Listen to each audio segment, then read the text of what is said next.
சிவ சிவ ஹரஹர சிவ சிவ. ஓம் நமச்சிவாய.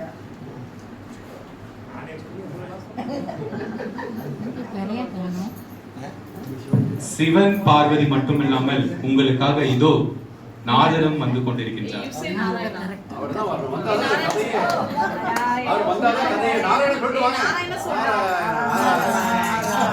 நாராயண நாராயண நாராயண.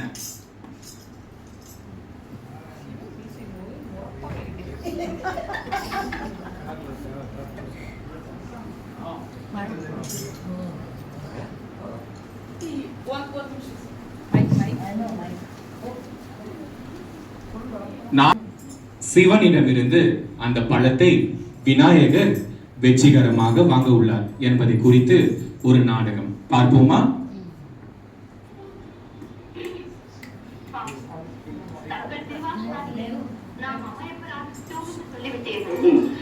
இது இக்கரை நமக்கு எதற்கு?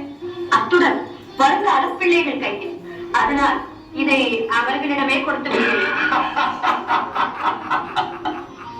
அம்மா அம்மா அம்மா அம்மா,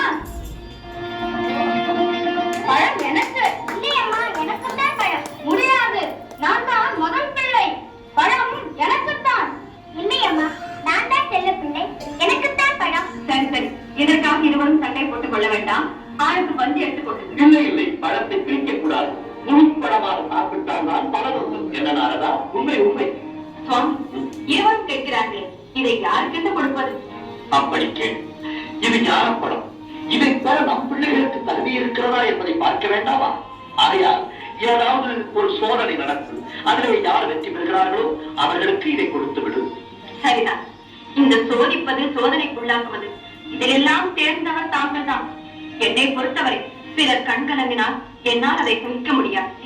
இந்த பழத்தை பெறுவதற்கு ஏதாவது ஒரு திட்டத்தை தாங்களே சொல்லிவிடுங்கள். சரி விநாயகா, வேலவா, உங்கள் இருவரையும் இந்த உலகத்தை யார் முதலில் சுற்றி வருகிறீர்களோ அவர்களுக்குத்தான் இந்த ஞானப்பழம். உலகத்தை தானே இதோ ஒரு நொடியில் சுற்றி வருகிறேன். உலகத்தை சுற்றி வர வேண்டும் அல்லவா? நாரதரே, அம்மையப்பன் என்றால் என்ன? உலகம் என்றால் என்ன?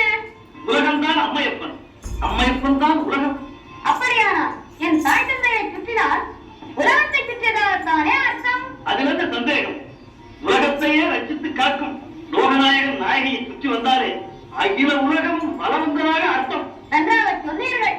இதோ என் அம்மையப்பனை சுற்றி வந்து பழத்தை நானே பெற்றுக் கொள்கிறேன்.